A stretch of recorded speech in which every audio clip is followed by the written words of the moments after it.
Lori, welcome. Thanks so much for being here. Well, thank you. I'm so excited to be here. I'm very excited to chat with you because like I mentioned before we recorded, I've shared my own trauma story and how much therapy has helped me. And since then have gotten literally thousands of emails and messages from people who are on similar journeys. And I know you have so many amazing resources about this, and we're going to get to go deep about how changing your story can change your whole life. And you've done a TED Talk on this. You're such an amazing resource. To start off, though, I would love for you to delve into how you were originally supposed to write a book about happiness, from what I understand. And you say that the happiness book actually made you depressed. And I think this is a really important starting point. So I would love for you to elaborate on that a little bit. Right. So the book that I ended up writing is called Maybe You Should Talk to Someone. And in that book, I follow the lives of four of my therapy patients as they go through their various struggles. And then there's a fifth patient in the book who's me as I go through my own struggle and I go to see my own therapist. And before I thought about turning something like that into a book, before that was even an inkling of an idea, I was under contract to write a book about happiness. And I was having so much trouble. I could not write this book because every time I would, sit down at the computer, I just felt like it was missing this essential element of what I was seeing in the therapy room, what it means to be human. Where is our humanity in this?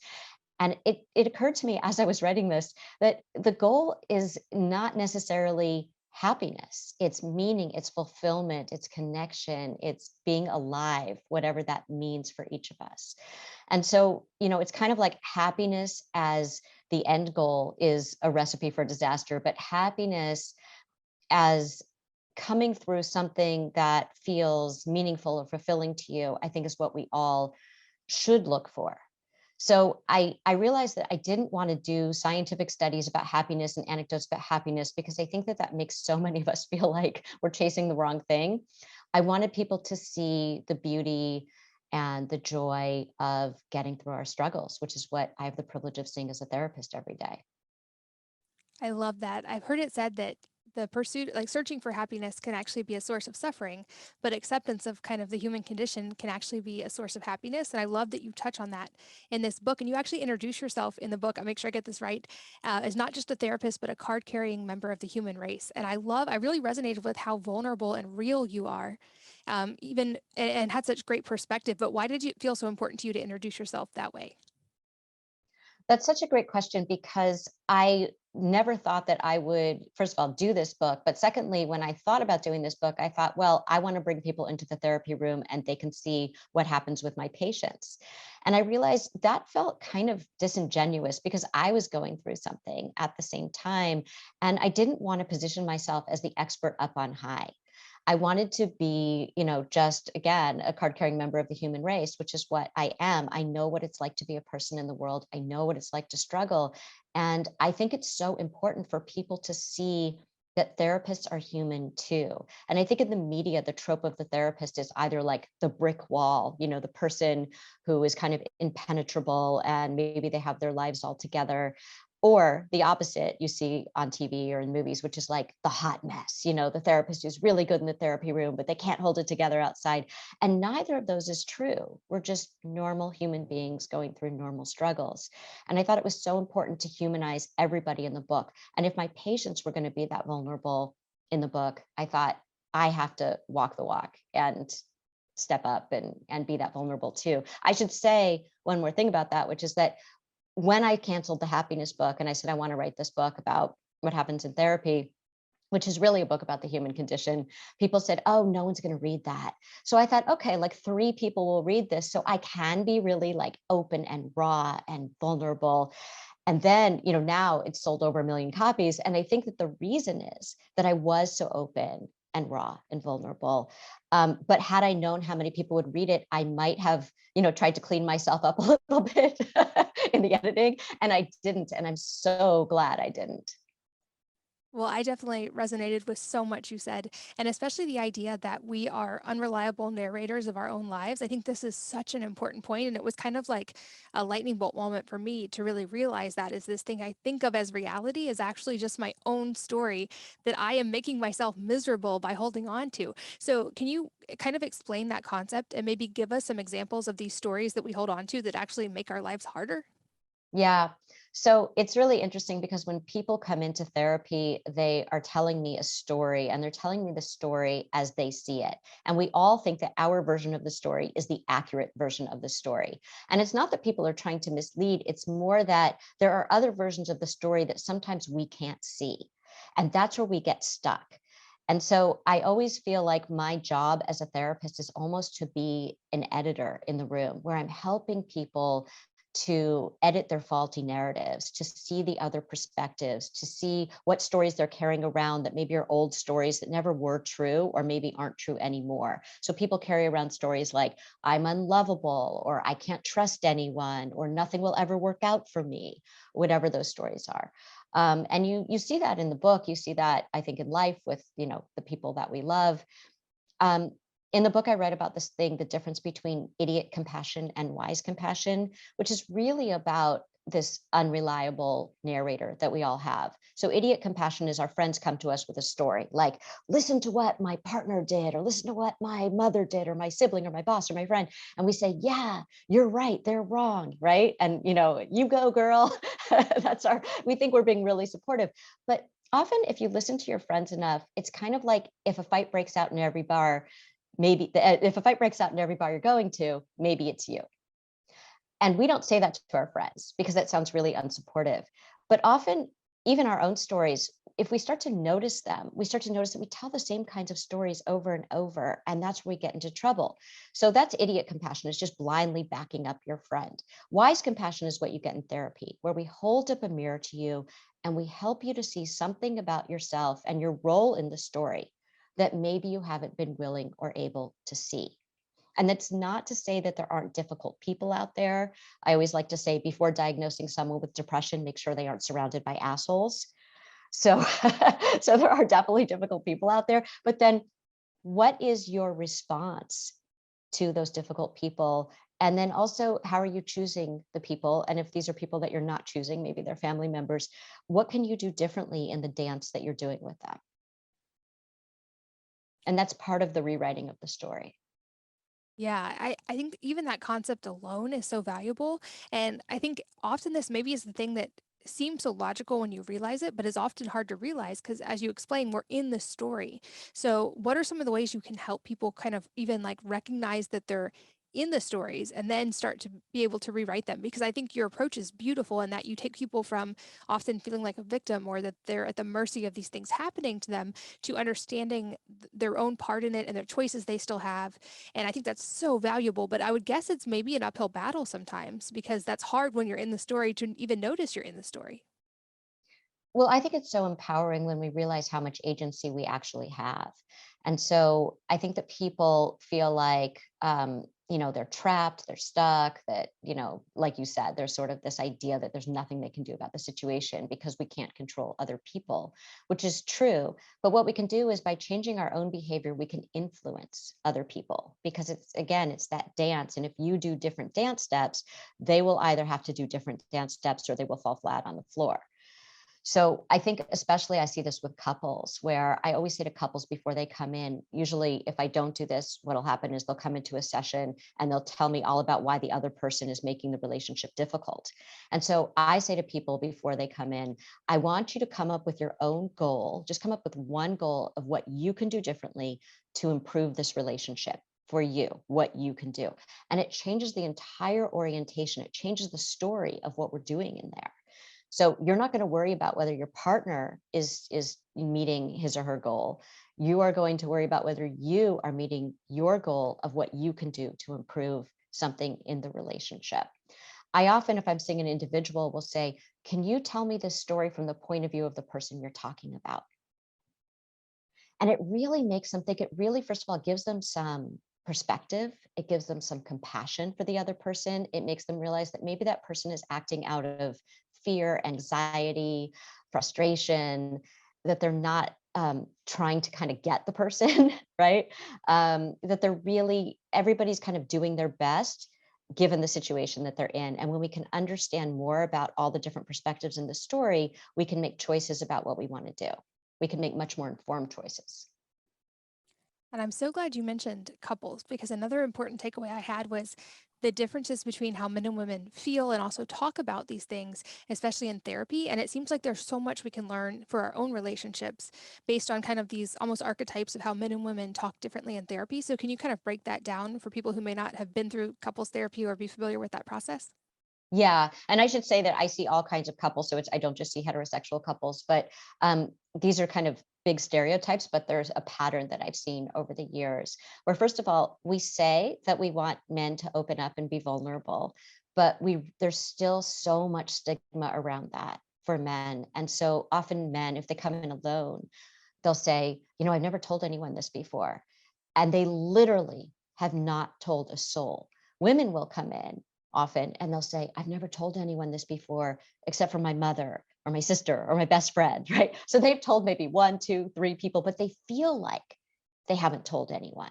So I think culturally that says something huge about what we're allowed to express and what we're not allowed to express. And then if a couple comes into the room, and let's say it's a man and a woman, and the woman says to the man, I just feel like we're not really connected. I want you to open up to me. I want you to share more with me. And he does right there in the room. And maybe he sheds a tear and maybe he really starts crying. Inevitably, she will look at me like a deer in headlights, like, what do I do with this? Right. And it's this paradox of, I don't feel safe when you don't connect with me and you don't share with me because I feel this distance between us. But I also don't feel safe when you're like, bawling in front of me. And so again, there's that gender difference about what we're allowed to do with our emotional lives and how we can connect emotionally with people. So I think it's important for us to consider what kind of environment we're creating for the people we want to get close to. Are we creating an environment where they feel safe to open up to us? And if we're not, what can we do to help with that? What are some of the steps we can do to help with that? Because that seems like a common theme. When you say that, I'm like, oh, I've seen that play out in my own relationships and friends' relationships. Are there ways, kind of general? I know everybody is different, every couple is different, and there's a lot of intricacies, but are there general ways we can help our partners feel safe? Well, first of all, I think it's knowing that you can tolerate your partner's discomfort. And so often what we do with our partners is we don't like it when they're uncomfortable, and this goes for anybody. And so we try to um, make them feel better in the moment, which might not be what they're needing. So, someone says, "Oh, I'm so worried about this." And we say, "Oh, don't worry about that." Right.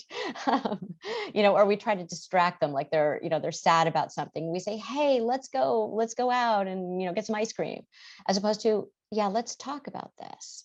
I think especially with more some of the tender feelings, we get really uncomfortable when someone is being that vulnerable with us. We don't know what to do with it. So instead of being present for them, we're trying to help ourselves manage our own discomfort. So I think that this comes down to learning how to listen and really be good listeners. Listening is not just hearing the words that someone's saying. Listening is when someone comes to you to say, I'm here for you, and how can I be helpful right now? And that's going to be different from maybe what you would want in the moment. So they might say, I just want a hug, or they might say, I just want to vent right now. This just happened and I just need to talk. I just need to say it out loud. Or it might be, I really want to hear your thoughts about this. I'm not sure what to do. But you have to ask to know how you can be helpful, and also know that it's not just a one off, meaning they might come to you with something and in that moment they just want a hug, or in that moment they just want to vent, but then 2 days later they're going to say, remember that thing we were talking about? I'm wondering if you have any ideas about it, or can we talk more about that? So that's what it means to really offer your presence to someone else. And that's when people really feel safe. They know that you will be there for what they're asking for in that moment. And that seems like such a common sense, but very also groundbreaking idea is literally ask them and actually listen to what they say versus assuming and then trying to fix the problem for them. I think of this in business and every aspect of life as well. Like so many of our problems are caused by our own assumptions.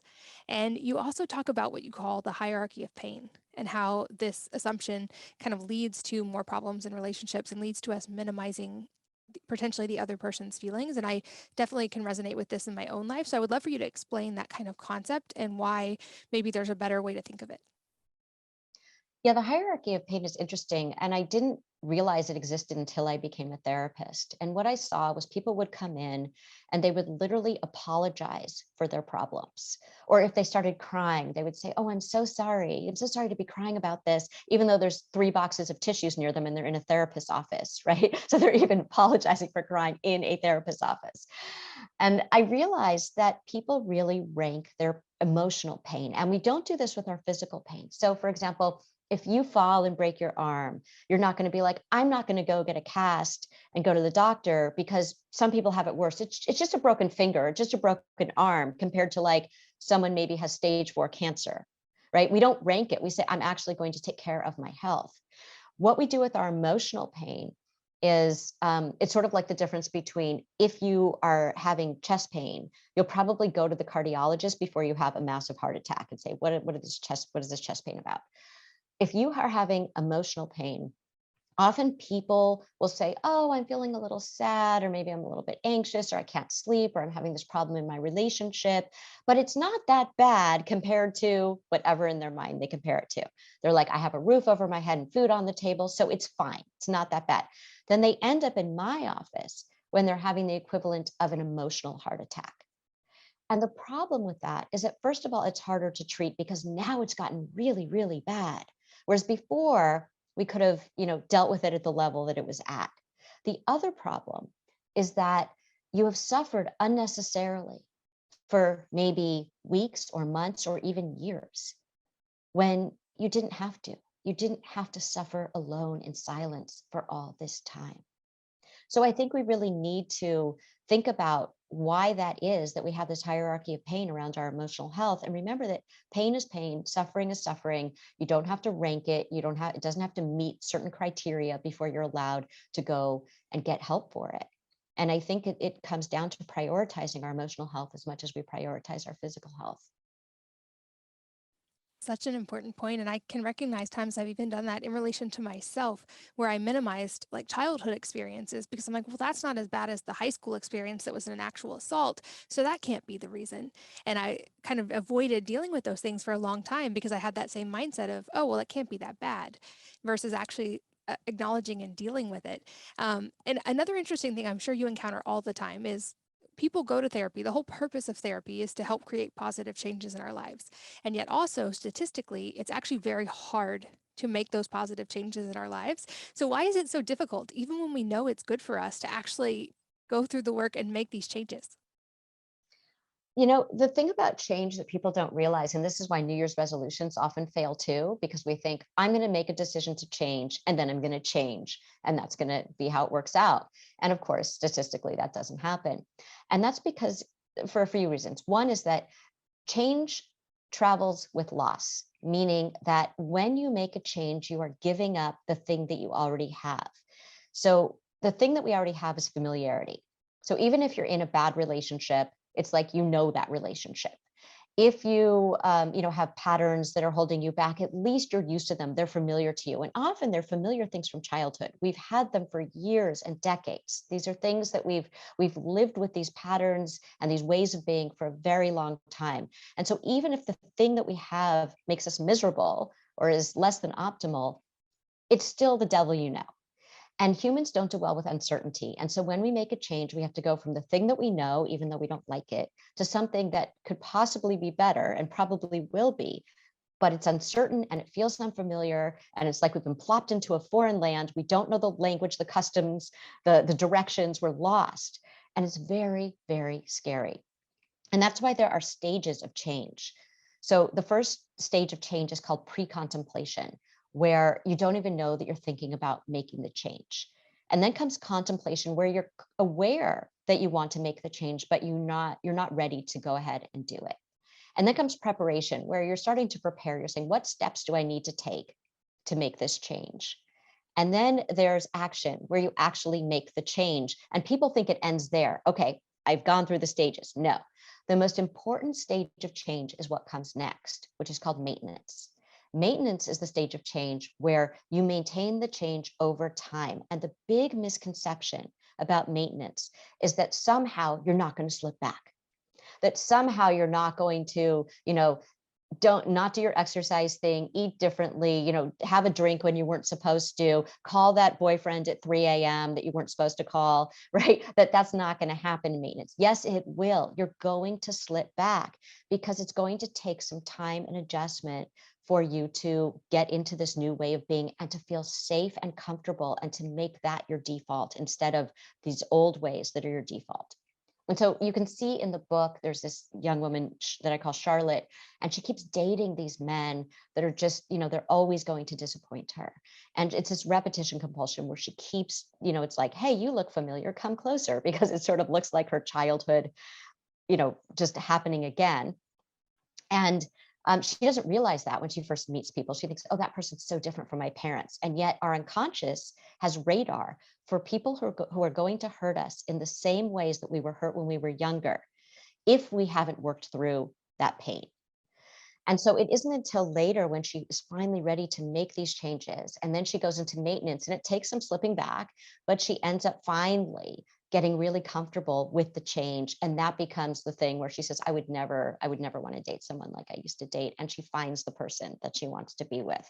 So I think we have to give ourselves a lot of grace around change and realize there are these steps. We are going to slip back. And we have to be really gentle with ourselves as we do this. That was a firsthand lesson I learned in even my own internal response to those situations, where instead of going like, oh, why is this so hard? Why do I keep messing up? Which is then now your subconscious is going to answer those questions and give you all the reasons you're having trouble with it.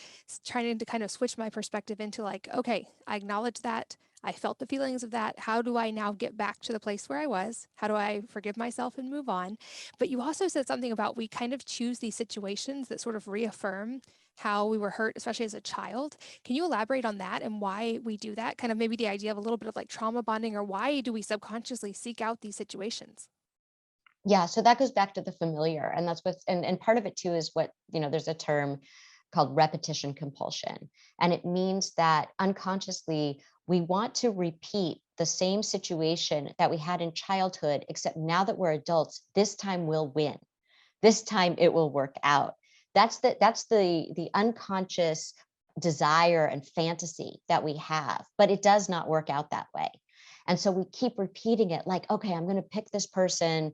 And yeah, they have these anger issues. Like, we don't realize that when we first meet them, by the way. So first they seem like shiny and new, and they're going to make us feel safe, and it's all going to be great. And we're going to get all the things we didn't get when we were children.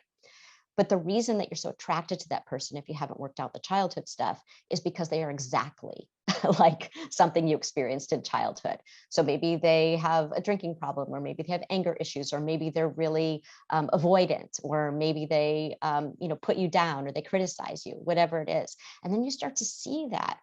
But instead of breaking up with them or saying, wait a minute, what happened here? Why did I choose this person? We say, oh, but I'm going to get them not to criticize me. I'm going to get them to see that I am worthy of them. I'm going to get them to love me. And it's so confusing if you haven't worked through that stuff, because you don't know what love is. Love to you looks like trying to get someone to do something different with you, as opposed to love is someone who loves you as you are, right? There's no fight involved in love. And so I think that with this repetition compulsion, we do it because we're like, I'm going to win the battle this time. But you need to concede the battle. You need to give up the hope for having a better childhood in order to have a better adulthood. And when you could let go of, I have to grieve that I didn't have the childhood that I wanted, then you are free to have the adulthood that you want. But if you keep trying to get what you didn't get as a child, you're going to be trapped as an adult. You're going to be imprisoned. Wow, that resonates deeply. And I would guess also for a lot of people listening. And I would also guess because many people enter relationships kind of on those premises that kind of without even realizing those subconscious things that are happening. And then maybe one person or the other within a relationship works through some of those things. And now the nature of this relationship has shifted and probably can't and doesn't feel the same as it did before, which I would guess often in couples causes tension or causes problems or causes maybe even the end of that relationship. Do you see that happen with your clients, and any advice for navigating that if maybe one person in the couple changes the agreement and now has worked through maybe that childhood wound and doesn't need the same thing in relationship anymore? Right. Well, there's this saying, we marry our unfinished business. So a lot of people who haven't worked through their unfinished business, we marry it. And what I see in couples is I see couples who maybe haven't worked through that and they get into a lot of trouble in their relationships. But I also see people who are able to work through it once they become aware of it. So many couples who come in start to realize there's something going on here that's bigger than the person in front of me. There are other people in the room that I don't even realize it. So when I'm talking to my partner, I'm also, without realizing it, talking to my mother or my father or, whoever it might be. And I think that when people are open to that and willing to do the work, so often it becomes this incredibly meaningful experience for both of them, that they can work through their own unfinished business and become closer as a couple and see each other cleanly and not through the lens of, all the stuff in the background that they didn't realize had been operating. That's so important. And I know you have lots of resources. I'm going to make sure I link to lots of the things that you have available. Another thing that really stood out to me is you talk in your TED Talk also about a cartoon that your own therapist shared with you that had a really big impact on your life. And when I saw it, I was like, oh, it kind of hits deep, but really is important. So will you explain what I'm talking about and why it's so important? Yeah, you can see a picture of it in Maybe You Should Talk to Someone. So I'll try to explain it without the visuals. But he said to me in therapy, I was talking about how, all these things were happening. And I felt, sort of, I was being very victim-y in my therapy. And he said to me, you know what, you remind me of this cartoon. And it's of a prisoner who's shaking the bars, desperately trying to get out. But on the right and the left, it's open, no bars. So why is it then that for many of us, this is true? And it's not to say that there aren't difficult, again, people, circumstances, society, the world we live in, everything. But the thing is, we can walk around the bars. We do have choices. We do have agency. So why don't we walk around the bars? And it's because with freedom comes responsibility. And when we walk around those bars, we are responsible for our own lives. We are responsible for our choices. So we can't blame whatever is happening on someone else or something else anymore. Now we have to say, this was my choice. I'm the one who's driving the car here. And I think for a lot of people, that's a big shift and a scary shift, especially if they don't feel equipped to do that. I have this line in the book, like, who am I to make the choices? Who am I to make choices about my own life? Which is ironic because who else? And I really believe, as a therapist, I've seen over the years, so many times people come in and they want me to answer questions for them. And I feel like everybody has their own answers. They just don't have access to them for all kinds of reasons. So my job is to ask the questions so that they can access the answers that they already have. And I think that's what walking around the bars is, how can we navigate our own lives without staying in this? It's really a safe place, this place of victimhood. It doesn't feel good, but it's very safe because then you're not responsible for anything that happens in your own life. And why wouldn't we want to be the protagonists in our own lives? Yeah, I think that's so profound. And I love you talking about that in your TED Talk and writing about that. Like I said, I highly recommend the book. I think this is so, so important. And I also know firsthand how difficult it is because I remember moments in my own therapy of going, oh, I just want to be able to Google the answer to this, or like someone to tell me the answer and not have to figure this out because this is hard. So, what are some of those steps of, and I know each person's different, but like maybe some guideposts for people in what are the first baby steps in making that shift and walking around the cage instead of just running into the wall of it over and over? I think that it's practice. I think, one big misconception about therapy is that you come into therapy each week and you kind of download the problem of the week and then you leave and you go live your life. And then you come back and you talk about whatever problem is happening and you leave and you come back. That is not what therapy is. Most of therapy happens between sessions. People don't realize this. So you come in, you talk about something, it's a good session, which is you know, I hope that you're seeing someone where it's a good session. Um, you're going to be asked to think about something in a way that you hadn't thought about it before. So it's just like the right question or the right comment will suddenly have you asking yourself something different, or have a shift in some way around the way you were thinking about something. And then you go out into the world and you walk around the bars and you see what that's like. So an example might be someone says like, you know, I keep having this argument with my partner. And then in session, something comes up where it's like, oh, wait, this is what I can do differently, or here's my own role, or here's what I do that triggers my partner too. And so then they go home and then they come back the next week and they say something like, well, we got into that argument again. And I'll say, well, did you do something different? And they say, well, no, but I knew why it was happening this time. And so it's like, we like to say that insight is the booby prize of therapy, that you can have all the insight in the world, but if you don't make changes out in the world, the insight is useless. So what I want people to do is to not only realize, but then to do something different, do one thing different that week. And that's what it means to walk around the bars. And then the next week, maybe you'll do something else different. And eventually, you won't even see the prison anymore. You're just going to be walking out in the world and you'll be free. It seems like that freedom is also, it's a hard step to get to, but the freedom is found in that realization that I am 100% responsible for my own experience, my own story, and my own actions. And I have, like you said, way more autonomy in this area than I thought I did. But there's also a lot of fear that can come with that, because that means you are responsible for your own outcomes. And that's often a new experience for a lot of people. And I love how much focus you give to relationships. I think relationships have been hard for a lot of people, especially the last couple of years. The last couple of years have kind of been a magnifying glass on maybe problems that kind of were easy to look over in the past. And a lot of couples seem to be in a tough spot. And you talk about this, but what do you think is the hardest thing for people to do right in relationships? I think this is another important point. Mm. I think the hardest thing for people to do right in relationships is to offer the other person grace. I think we personalize other people's actions so much. You know, instead of saying, you know, someone is being really mean or inconsiderate or whatever they're being, I would maybe try to reframe that as they're really unskilled at doing this thing right now. They're really unskilled at interacting with me in this way right now. Because people don't want to do something that's going to harm someone else. They're doing it, and if they do, if they are sort of consciously trying to harm you, it's for self-protection. They're protecting themselves from something. So when I say give the other person grace, it doesn't mean put up with somebody who's treating you badly. It doesn't mean let someone abuse you.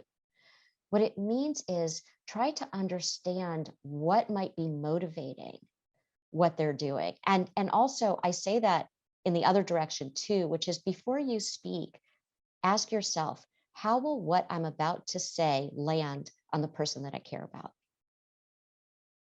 And that's very different from like what we say in the moment in reaction to something. You know, there's a difference between sort of response and reaction. Can we take a breath? Can we think about how we're going to respond as opposed to just reacting? So I think when the thing that people do, you know, that really trips people up the most in relationships is not understanding where the other person is coming from and making up a whole story around that, that puts the other person in a very negative light and doesn't move forward anything that can happen between the two of you. And then also thinking about how what you do or are about to do is going to land on that person. And that seems like a very valuable practice in every relationship, in parenting, especially. I'm thinking of all the applications for parents and kind of having that experience for our children ahead of time, especially because I've often heard, we become their inner voice in some ways. Like Yes. the voice we talk to our children becomes their inner voice. And I know you've worked with thousands and thousands of people and seen a lot of these patterns played out. Probably many of them go back to childhood. And many of our listeners are moms. So I'm curious if you have any just foundational tips that we can use as moms to hopefully give our kids a better foundation for maybe not having to repeat some of these patterns, or play out their unresolved issues in their own relationships later on. Yeah. I would say one thing that we often do as parents is that we don't let our kids get practice with difficult feelings, because our instinct as moms is often to, you know, we want them to not be in pain. We really can't tolerate their discomfort. And so, when our kids say something like, I'm really sad about this, right? Often we're like, oh, look over here, look over here, look over here, like we try to cheer them up. Or we just kind of dismiss it. Their anxiety, we dismiss a lot. Like, I'm really scared about this test, or I'm really scared about this thing that's going to happen with my friend tomorrow, or whatever it is. And we say, oh, you'll do great. Don't worry about it. You'll do great. And it's like, no, they're actually really worried about that. And so the message we're giving them is, these feelings are things to get rid of. And they get zero practice sitting with anxiety, zero practice sitting with sadness, zero practice sitting with anger. We can't tolerate their anger toward us. We say, don't talk to me that way, right? Which, by the way, okay, let's learn about, oh, you're really angry right now. It's not okay to talk to me that way, but let's talk about what you're angry about. So they get both. They get, you can be angry. It's okay to be angry. And then you have to learn, what do I do when I'm angry? What's okay to do when I'm angry? How do I deal with my anger in a productive way? So those are two very different things. People say, all kinds of things to their kids, like try to solve their problems for them. Here's what you should do. I think there are 3 words that are so important when our kids come to us with something difficult, which is, tell me more. And then you stop talking. Just say, tell me more. Oh, tell me more. They will tell you more. And what they really want, and what they will carry into adulthood, is your presence. Presence doesn't mean overwhelming them with your internal experience of what they're experiencing. That's not being present. That's abandoning them. Presence means sitting with their internal experience of what's happening. So don't argue with it. Don't say, oh, it's not that bad. It really is very big for them. When you're 10 years old or 5 years old or 16 years old, it's big in a way that might feel different to you as someone who's decades older. So I think when you say, tell me more, what they do is they start talking more, and they start figuring out, oh, well, then this, and then this, and then this. And you just say, yeah, say more, tell me more. You're there, you're present, and you're breathing, and you're letting the silences be there. You're not filling in the silences. And then they might say, well, maybe I could do this, or maybe I could do that. And they come up with their own solutions. And that makes them resilient. That makes them good problem solvers. Or they might not have a solution, but they might say, you know what, I feel like I want to go take a walk right now. Or will you take a walk with me? Right? They're learning coping skills. So they might not have a solution to this problem, but they know how to deal with the fact that they're experiencing these feelings. And that's what they will take into adulthood. I'll tell you what else I take into adulthood that we don't want them to, which is criticism, which is, the kinds of things that we don't think are critiques. Like, we think we're helping them. We think that we're teaching them. You're going to wear that? Oh, no. Oh, what about your hair? What about this? Let them experiment with how they present in the world. Let them learn about how people react to them when they present a certain way.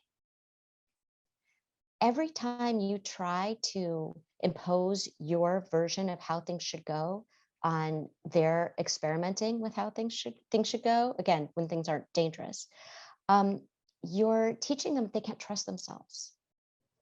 And what we want is, we want people to grow up into the world where they can trust themselves, where they know that it's okay to make mistakes and learn from them, where they know that they can be a separate person from you, that just because you live your life a certain way and that works really well for you doesn't mean that that's going to work the same way for them. And ironically, the paradox of all this is that what ends up happening is they end up becoming really close with you. They end up really trusting you. They end up feeling like you are the safest space they can go to. So they will start telling you things. They will want your opinion. They will want your thoughts. They will trust you. Yeah, that's absolute gold. I think I wish I could just infuse that into every parent, because I can look back on my own life and go, by all accounts, my parents were amazing, loving parents. And yet I still internalized in some ways that my certain emotions weren't okay by them saying, like, it's okay, or don't cry, or you're not allowed to be angry, go to your room, or those different things. And I understand as a parent now, of course, why they said those things. Now I can completely understand the emotion behind it. But to your point, I love that phrase, tell me more, because that validates that you're having an emotion. It validates, like, I'm here and I'm present and I care about your experience, and also helps them, to your point as well, separate the emotion from the action And like I've been able to tell my kids, I also feel angry sometimes. And there's a difference. Feeling angry is okay. And let's talk about why you feel that way and how you feel and where you feel it in your body and what it makes you feel like. And also, you hitting your sibling or you yelling at me, that's an action you're choosing, and that's a separate thing. And the anger is okay, but what you do with it is your choice. And let's have a conversation about it. But I love that. I think that, like, if parents could internalize that, it would shift the course of society, and how many of us as children, if we had been talked to differently, how that would have changed our lives. And this is one of the reasons I believe, pretty much, I say this and it may be controversial, but I think everybody benefits from therapy. And I've even said this to very important people in my life who, when I suggested it, were like, why do you think I need therapy? You think something's wrong with me? And it seems like there's still a lot of myths. Thankfully, now I think we have much more acceptance of why therapy is so valuable, but still there's a lot of myths that circulate about the benefits of therapy. And you probably confront these head on. So, can you just talk about some of the myths that are still prevailing? Yeah. I think going back to that point about parenting first is just, I think that when you try to talk your kids out of their feelings, when you try to talk them out of their experience, that's where they're going to shut down. They're not going to come to you and they won't know how to handle it. And that's where when they're going to hit their sibling and they're going to say, something that's really rude, because they just don't know what to do with it. When you give them the space to be angry in a safe way, that's when they learn how to manage it. I would say misconceptions about therapy. Is that what you were asking? Sorry, I got sidetracked. I got really into the parenting thing as a parent myself. So I think that one of the big misconceptions is that something has to be wrong. Like we go to the doctor every year for a checkup just to make sure that we're being healthy. And I think that we talk about emotional wellness. The word well is in there. Mental health, the word health is in there.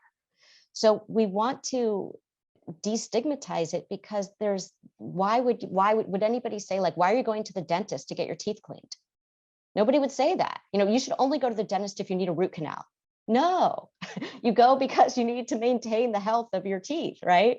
Why do we go to the doctor for a checkup? To maintain the health of our bodies. Why would we go to therapy? To maintain the health of our minds. And it's not like they're discrete things. The mind and the body are so connected.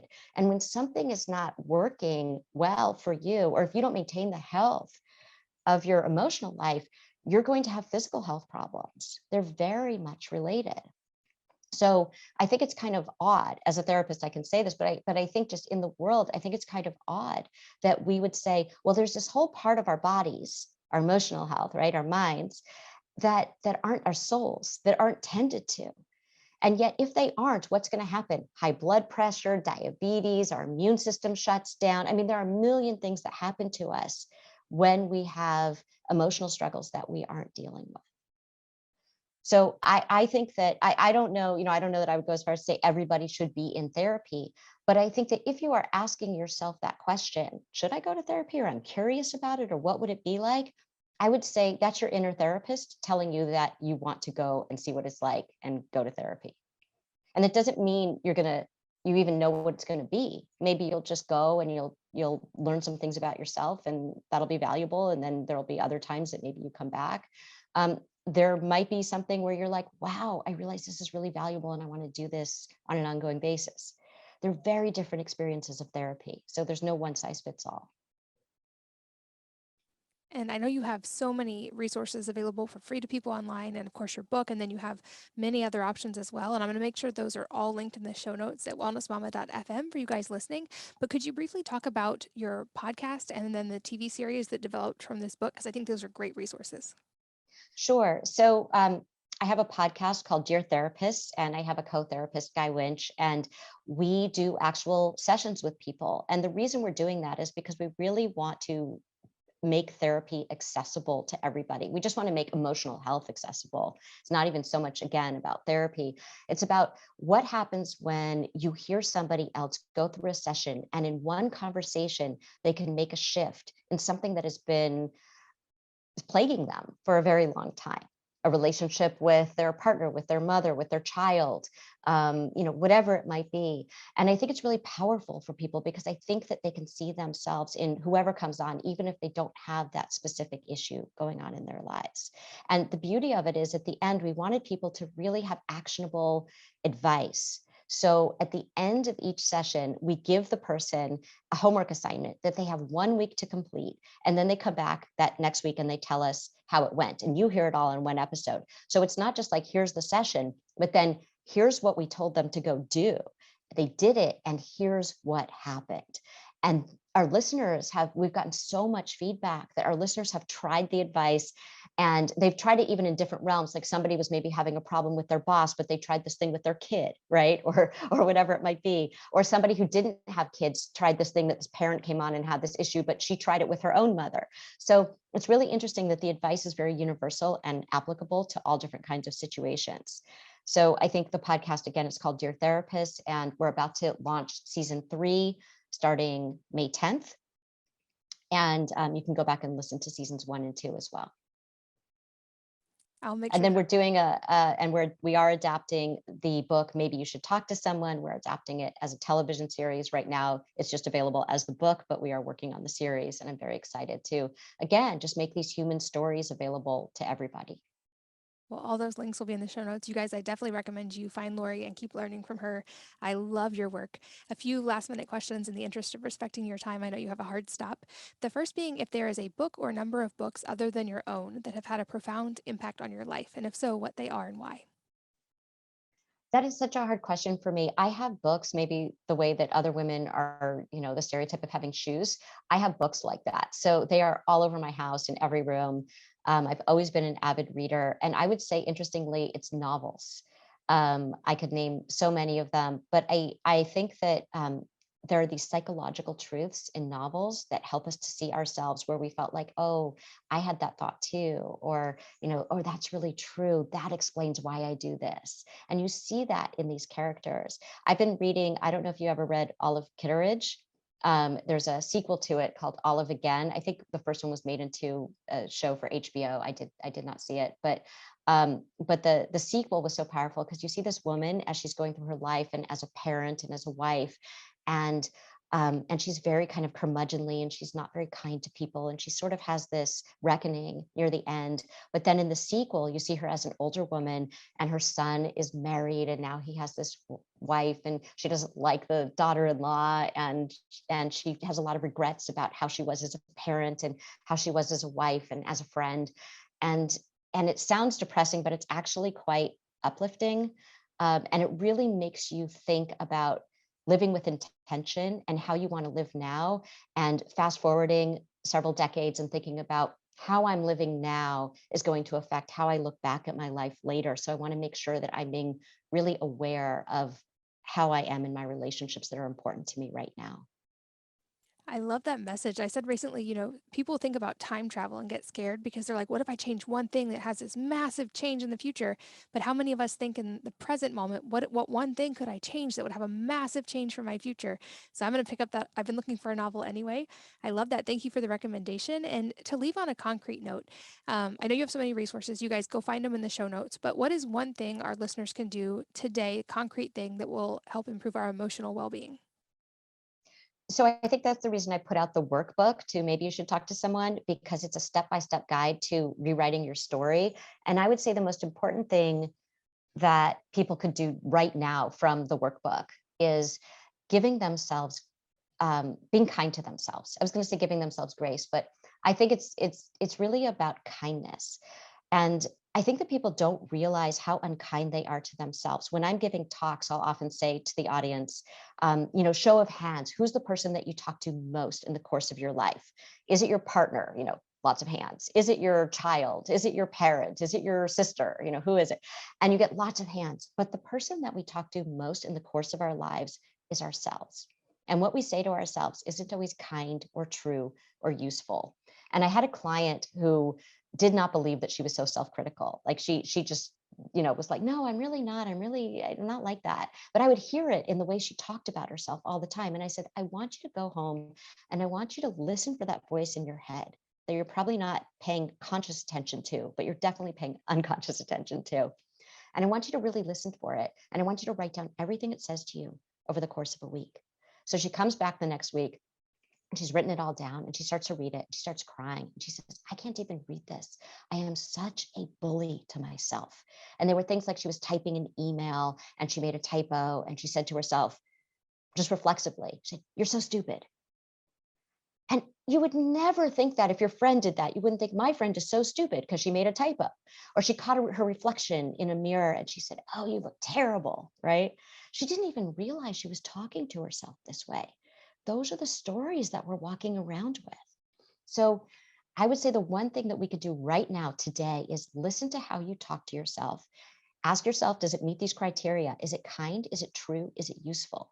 And if it doesn't, change the radio station, because the radio station you're listening to is not something that you want to carry around with you. Listen to another story. The story you're telling yourself is a lie.